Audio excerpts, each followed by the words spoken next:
So, good morning po mga kababayan at narito po tayo ngayon sa aking bahay. Magandang araw po sa inyong lahat, magandang hapon kung saan makidako ng mundo. So, muli po tayo nagbalik sa pagbablog. So, pasensya na po mga kababayan at hindi na ako yung upload araw-araw dahil bago lang kami nakalabas. Yung anak ko na dala naman sa ospital, si Tyler. So, sa awa ng Diyos, nakalabas na kami, siguro mag-4 na araw na. So ngayon babalik na tayo sa pag-vlog at kagabi lang tumawag sa akin yung anak ni nanay, yung lula ng mga bata, yung maaga na ulila. So humingi sa akin ng tulong, baka daw may kunting tulong kasi kahit pambili lang daw nila ng tawag nito, yung pagkain sa labas sa ospital. Alam naman natin na napakahirap ng pag nandyan sa ospital, no? So yung gagawin ko ngayon, yung mission ko ngayon na puntahan ko si nanay doon sa ospital para mapabutan natin ng kunting tulong kasi may nagpabot ng tulong, no, sa ating mga kababayan, si ate na ayaw magpabanggit. So salamat ate sa pagpabot mo ng tulong. So bigyan natin mamaya ng kunting tulong doon sa ospital. So yun yung mission ko ngayon. So kalalabas ko lang sa bahay. So yun yung puntahan ko ngayon na si nanay. So gaya ng sinabi ko na pasensya na po talaga at hindi ako nakapag-vlog dahil napakaraming pagsubok sa buhay, pero sa awa ng Diyos ay na-okay na ang anak ko. So may tao na naman ang kailangan ng tulong, so tulungan natin. At hindi ko din magawa itong pagtulong kung hindi dahil sa tulong ng ating napakabait na mga sponsor na palaging sumuporta sa akin. So sa mga sponsor lahat, maraming salamat talaga. Nakapagtulong tayo sa ating mga kababayan dahil sa tulong din nyo, no? So tara, tanan natin si nanay para makita natin kung ano yung kalagayan niya doon kasi si nanay po ay siya lang yung inasahan ng mga bata kasi nga ay nakita natin sa vlog na nawala na yung mag-asawa. So ang sabi ng DSWD doon sa kanila yung dalawang bata. So si nanay walang hanap buhay. Ang hanap buhay ni nanay, senior lang yung inasahan kasi may natanggap na senior buwan-buwan. So yun yung pagkain nila, parang tinitipid nila. So kawawa si nanay. So tulungan natin, puntahan natin ngayon sa ospital. So tara po.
Mga kababayan, dito na tayo sa ospital.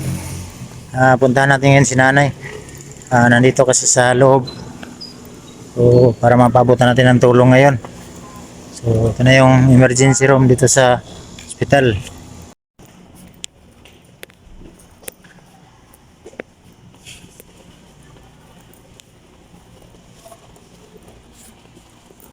Musta na?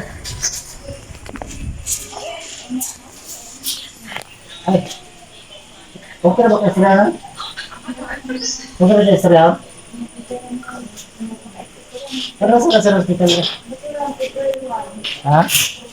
April 1? Okay lang ka na? Di lang naman. Ano sa kayo kasaban?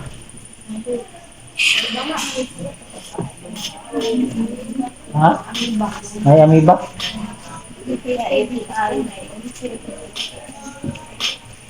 Hindi kasi makagawas. Asan na mga bata? Mga pila mo kadlaw dere?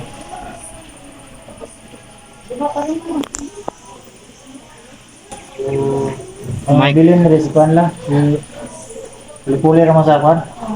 Ito na binlas mga bata ron. Ito mga kababayan yung lula ng mga bata, yung maaga na ulila yung sila pala yung mga bata naiwan sa kanila. So kawawa si nanay. So kaya ko pinuntahan para mapabutan natin ng tulong. Ito yung kapatid ng mama ng mga bata. So sabi kasi ng DSWD na para dito sa kanila yung dalawang bata. So ngayon, nandun daw sa kanilang bahay. Kailangan natin pabutan ng tulong para may magamit sila dito. So, kumusta yung pagkaon rin? Tira? Ha? Kaya ano?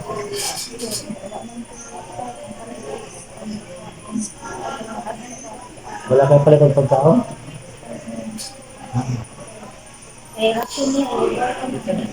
Wala may pampalit ng pagkaon.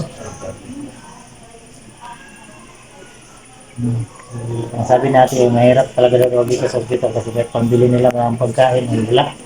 So, kailangan natin bigyan. So, tagaan na mo po.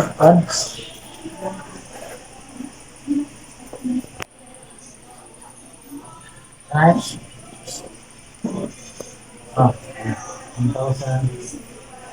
1,000 na. 1,000 na. Gamit mo dito sa pagkain mo pa. Banday ng nanay. Ha? Repair? Hindi na siya kaabot sa CR. So, ginadeper mo sa nanay. So, ampo lang ta sa ginawa na niya. Laban lang na yan, laban lang. Karoon ba pinarang ka ng kaya Ako lang ito sa ginawa na yan. Nalaginak na eh. Ha?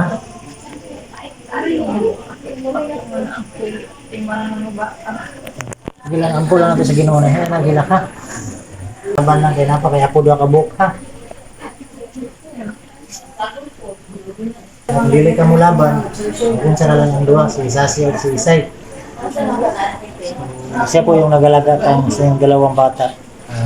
Ang katuwang ni nanay, ito yung anak niya, kapatid ng mama nila. So, nabalitaan ko kasi kagabi na nakasakit si nanay, kaya pinuntahan ko agad dito ngayon. So, mabuti at may mag-abot ng tulong sa atin, ayaw magpabanggit ng pangalan. So, maraming salamat sa pinabot ng tulong sa ating kababayan. Ulat nanay, ating pabutan ng tulong. Deserve talaga nila ang tulong natin kasi si ate, sabi nga ni ate, kahit mapambili ng mga kailangan sa labas, pagkain, ay wala sila, no? Mahirap ang buhay ni nanay. So, ampo lang permintinay sa ginawa na yan. Okay na ang tanan na yan. So, saan tayo mo naman? Ayan lang sa sulti sa mga problema ha, para dili sa mo trigger ang iyang utok. Ay, apit na natin sugdan yung balay na ha. Sugdan na natin yung balay para makagawa sa hospital. Ayun ito problema na yun. So, sugdan natin yung balay para gawa sa hospital ha. Salamat. So, ate, maghinay-hinay na natin kaya sa ka-disturbo sa mga tao din ha. Salamat guys. Salamat. Okay. So, salamat na ate sa pinabot ng tulong sa kanila. So, na-vlog ko lang to kasi pinuntahan ko talaga kasi kawawa, no? So, laban lang ha. Puli-puli na lang mo dire. Magsat ka na lang mo. Masaya mo din. Magbantay sa mga bata dito. Puli-puli lang mo. So po mga kabayan, binantahan ko lang talaga to kasi nabalitaan ko kasi kagabi na nasa hospital na si nanay. So kawawa na hingi ng tulong sa akin. So magpasalamat talaga tayo, may tumulong din sa atin at pinabutan natin agad si nanay. So, ngayon, gusto na ko talaga na binisita ito sa hospital para mapabutan ko ng tulong, no? So, ang dami na, ha? Sige, ha? Sige. Sige. So, pasensya sa disturbo, ha? Nay, ha? Sige, lang, ha? Babalik lang may dire. Babalik lang may kung i-message lang ko kung sa mga problema niyo, ha?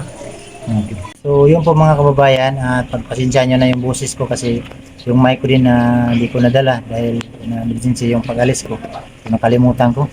So, pasensya na dahil yung boses ng ni ate, yung kapatid ng mama ng bata, mahina kasi hindi masyado marinig. So, lininaw ko lang dito sa labas, ito ang hospital. Yung emergency, nandun sila sa loob. So, dito ako sa labas para malinaw yung vlog natin. So, paliwanag ko sa inyo. Yung yun si nanay, yun yung lula ng mga bata na maaga na ulila. Kaya kagabi narinig ko na may tumawag sa akin na balitaan ko na tawag ito. Dinala si nanay sa ospital. So kasi may nagpabot ng tulong sa atin na ayaw magpabanggit ng pangalan.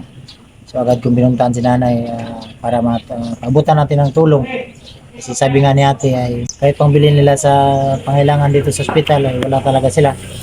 So kaya pinuntahan ko talaga para mapabutan natin ng tulong. So bigyan ko ng 2,000 na napakalaking tulong na yun para may pambili sila ng mga anong pangailangan pagbili dito sa labas. So kahit pa paano at nakatulong tayo, no?